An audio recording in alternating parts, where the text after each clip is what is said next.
Welcome, seekers of hidden knowledge, to the mystical realm of the occult. Delve into the secrets of the universe as we journey together into the enigmatic world of ancient wisdom. Brought to you by your guide through the shadows of enlightenment, Wisdom Rocker. Uncover the mysteries, unlock the power, and journey with us as we explore the hidden depths within the pages of forgotten scrolls and ancient texts. Prepare to embark on a journey beyond the ordinary, where wisdom transcends time and knowledge is your greatest ally. Welcome to Wisdom Rocker. Prepare to awaken your inner sage. In this video, we will be uncovering the wisdom within the chapters of The History of Magic, including a clear and precise exposition of its procedure, its rites, and its mysteries. By Eliphas Levi. 1922, Book 1. The Derivations of Magic. Aleph, Chapter 3. Magic in India. We are told by Kabbalistic tradition that India was peopled by the descendants of Cain, and thither at a later period migrated the descendants of Abraham and Keturah. In any case it is, above all others, the country of Goetia and illusionary wonders. Black magic has been perpetuated therein, as well as the original traditions of fratricide imposed by the powerful on the weak, continued by the dominant castes and expiated by the pariahs. It may be said of India that she is the wise mother of all idolatries. The dogmas of her gymnosophists would be keys of highest wisdom if they did not open more easily the gates leading to degradation and death. The astounding wealth of Indian symbolism seems to suggest that it is anterior to all others, and this is supported by the primeval freshness of its poetic conceptions. But the root of its tree seems to have been devoured by the infernal serpent. That deification of the devil against which we have already entered an energetic protest is displayed in all its grossness. The terrible Trimurti of the Brahmins comprises a creator, a destroyer and a preserver. Their Adinari, who represents the Divine Mother, or celestial nature, is called also Bohani, to whom the thugs or stranglers make votive offerings of their murders. Vishnu, the preserver, incarnates only to destroy an inferior devil, who is always brought back to life by the intervention of Shiva or Rudra, the god of death. One is conscious that Shiva is the apotheosis of Cain, but there is nothing in all this mythology which recalls the mildness of Abel. The mysteries of India are notwithstanding grandiose in their poetry and singularly profound in their allegories, but they are the Kabbalah in profanation, and hence so far from sustaining the soul and leading it to supreme wisdom. Brahmanism, with its learned theories, plunges it into gulfs of madness. It was from the false Kabbalism of India that the Gnostics borrowed their reveries, by turns horrible and obscene. It is also Indian magic, manifesting on the threshold of the occult sciences with 1,000 deformities, which terrifies reasonable minds and provokes the anathemas of all the understanding churches. It is this false and dangerous knowledge, so often confounded by the ignorant and by smatterers with true science, which has involved all that bears the name of occultism in a general condemnation, to which the author of these pages himself subscribed sincerely before he had attained the key of the magical sanctuary. For theologians of the Vedas, God manifests as force only, all progress and all revelations are determined by conquest. Vishnu incarnates in monstrous leviathans of the sea and in enormous wild boars, which mold the primeval earth with their snouts. Still it is a marvelous pantheistic genesis, and the authors of its fables are lucid at least in their somnambulism. The 10 avatars of Vishnu correspond numerically to the Sephiroth of the Kabbalah. The god in question assumed successively 3 animal or elementary forms of life, after which he became a sphinx and then a human being. He appeared next as Brahma and in a guise of assumed humility possessed the whole earth. He was a child on another occasion, and as such the consoling angel of the patriarchs. After this he assumed the mask of a warrior and gave battle to the oppressors of the world. Again he was embodied as diplomacy, opposing it to violence, and seems at this point to have abandoned the human form to assume the agility of the monkey. Diplomacy and violence consumed one another, and the world awaited some intellectual and moral redeemer. Vishnu thereupon incarnated as Krishna. He was proscribed even in his cradle, beside which there watched the symbolical ass. He was carried far away to save him from the power of his enemies. He attained manhood and preached the doctrine of mercy and good works. He descended into hell, bound the infernal serpent and returned gloriously to heaven. His annual festival is in August, under the sign of the Virgin. Here is astonishing intuition concerning Christian mysteries, and so much the more impressive when we remember that the sacred books of India passed into writing many centuries before the Christian era. To the revelation of Krishna succeeded that of Buddha, who married the purest religion to philosophy of the highest kind. The happiness of the world was thus held to be secured, and there was nothing further to expect, pending the 10th and final incarnation, when Vishnu will return in his proper form, leading the horse of the Last Judgment, that dread steed whose forefoot is raised always, and when it is set down the world will be strewn in atoms. We may note herein the presence of the sacred numbers and prophetic calculations of the Magi. Gymnosophists and Zoroastrian initiates drew from the same sources, but it was the false and black Zoroaster who remained master of theology in India. The final secrets of this degenerate doctrine are pantheism and its legitimate consequence, being absolute materialism masquerading as the absolute negation of matter. But what, it may be asked, does it signify whether spirit is materialized or matter spiritualized so long as the equality and identity of the two terms are postulated? But the consequence of such pantheism is, however, mortal to ethics. There are neither crimes nor virtues in a world where all is God. We may expect after such teachings a progressive degradation of the Brahmins into a fanatical quietism, but as yet the end was not reached.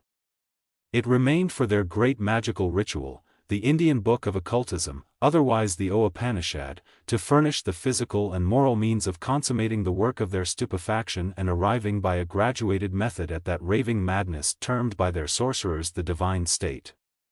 The work in question is the progenitor of all grimoires and the most curious among the antiquities of Goetia. It is divided into 50 sections and is a darkness spangled with stars. Sublime maxims are blended with false oracles. At times it reads like the Gospel of St. John, as, for example, in the following extracts from the 11th and 48th sections.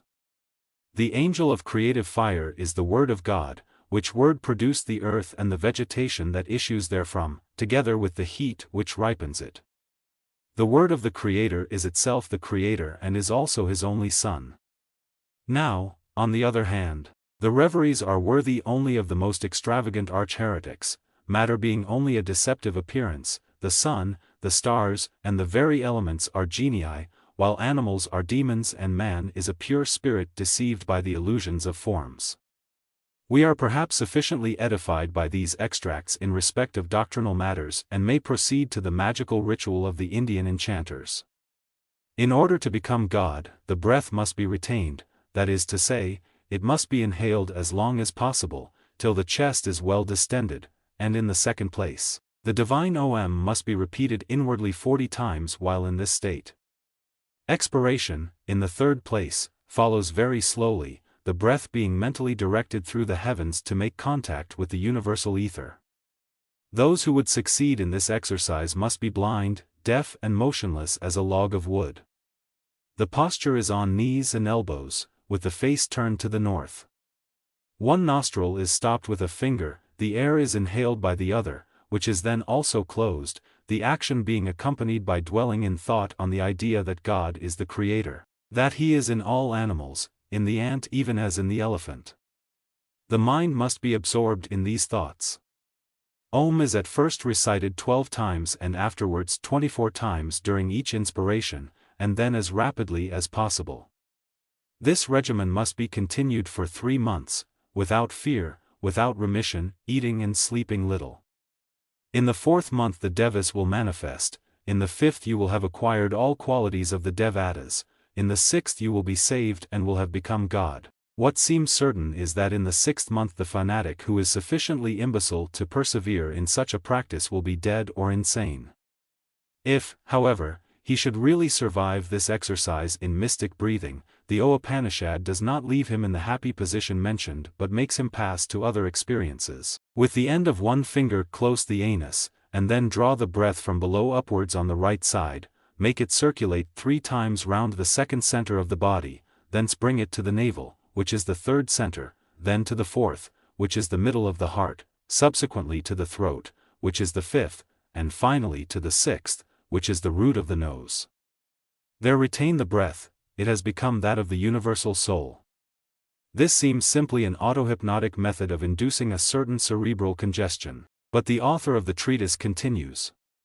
Think therefore of the great Om, which is the name of the Creator and is that universal, pure and indivisible voice which fills all things. This voice is the Creator himself, who becomes audible to the contemplative after 10 manners.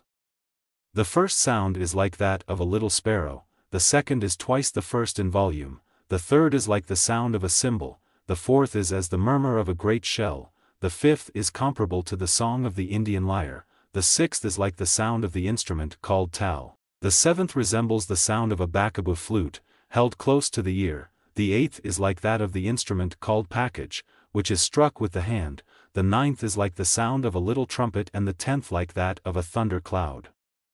At each of these sounds the contemplative passes through different states, and at the 10th he becomes God.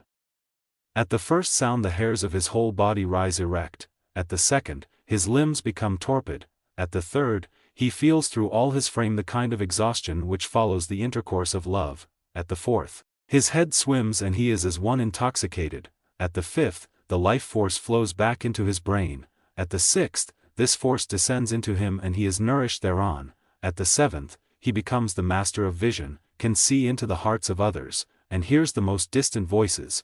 At the ninth he becomes so ethereal that he can pass wheresoever he will and can see without being seen, like the angels. At the 10th, he becomes the universal and indivisible voice. He is the great Creator, the eternal being, exempt from all and, having become the perfect peace, he dispenses peace to the world. What is noticeable in these most curious extracts is their exhaustive description of phenomena which characterize lucid somnambulism combined with a complete practice of auto-hypnosis. It is the art of inducing ecstasy by tension of the will and fatigue of the nervous system. We recommend therefore to mesmerists a careful study of the mysteries of the Oap Panad. The graduated use of narcotics and of a scale of colored discs will produce effects analogous to those described by the Indian sorcerer. M. Ragan has provided the recipe in his work on La mécanique occulte. The Oap Panad gives a simpler method of losing consciousness and arriving at ecstasy. It is to look with both eyes at the end of the nose and to maintain this act, or rather this grimace, until paralysis of the optic nerve supervenes. All such practices are equally painful, dangerous and ridiculous. We are far from recommending them to anyone, but we do not question that in a shorter or longer time, according to the sensibility of the subjects, they will induce ecstasy, catalepsy and even a dead swoon. In order to obtain vision and the phenomena of second sight, a state must be reached which is akin to that of sleep, death and madness. It is in this that the Indians excel, and it is perhaps to their secrets that we must refer the strange power of certain American mediums. Black magic may be defined as the art of inducing artificial mania in ourselves and in others, but it is also and above all the science of poisoning. What is however generally unknown, and the discovery in our days is due to M. du Potet, is that it is possible to destroy life by the sudden congestion or withdrawal of the astral light. This may take place when, through a series of almost impossible exercises, similar to those described by the Indian sorcerer, our nervous system, having been habituated to all tensions and fatigues, has become a kind of living galvanic pile, capable of condensing and projecting powerfully that light which intoxicates or destroys. We are not, however, at the end of the Oap Panad and its magical wonders. There is a final arcanum which the darksome Hierophant entrusts to his initiates as the supreme secret of all. It is actually the shadow and reverse side of the great mystery of transcendent magic. Now, the latter is the absolute in morality and consequently in the direction of activity and in freedom. On the other hand, that of the Oap Panad is the absolute in immorality, in fatality and in deadly quietism. It is expressed as follows by the author of the Indian work: it is lawful to lie in order to facilitate marriages, to exalt the virtues of a Brahmin or the good qualities of a cow. God is truth, and in him shadow and light are one. Whosoever is acquainted with this truth never lies, for his very falsehood turns true. Whatever sin he commits, whatever evil he performs, he is never guilty. If he committed a double parricide, if he killed a Brahmin initiated into the mysteries of the Vedas, in a word, whatever he did, his light would not be impaired, for God says, I am the universal soul, in me are good and evil, which are moderated one by the other. He who knows this cannot sin, for he is universal even as myself. Such doctrines are incompatible with civilization, and furthermore, by stereotyping its social hierarchy, India has embedded anarchy in the castes, whereas social life is a question of exchange. Now, exchange is impossible when everything belongs to a few and nothing to others. What do social gradations signify in a putative civil state wherein no one can fall or rise? Herein is the long-delayed punishment of the fratricide. It is one which involves his entire race and condemns it to death. Should some alien, proud and egotistic nation intervene, it will sacrifice India, even as Oriental legends tell us that Cain was killed by Lamech. Woe, notwithstanding to the murderer of Cain, so say the sacred oracles of the Bible. Thanks for watching the Wisdom Rocker. Don't forget to like, comment, and share.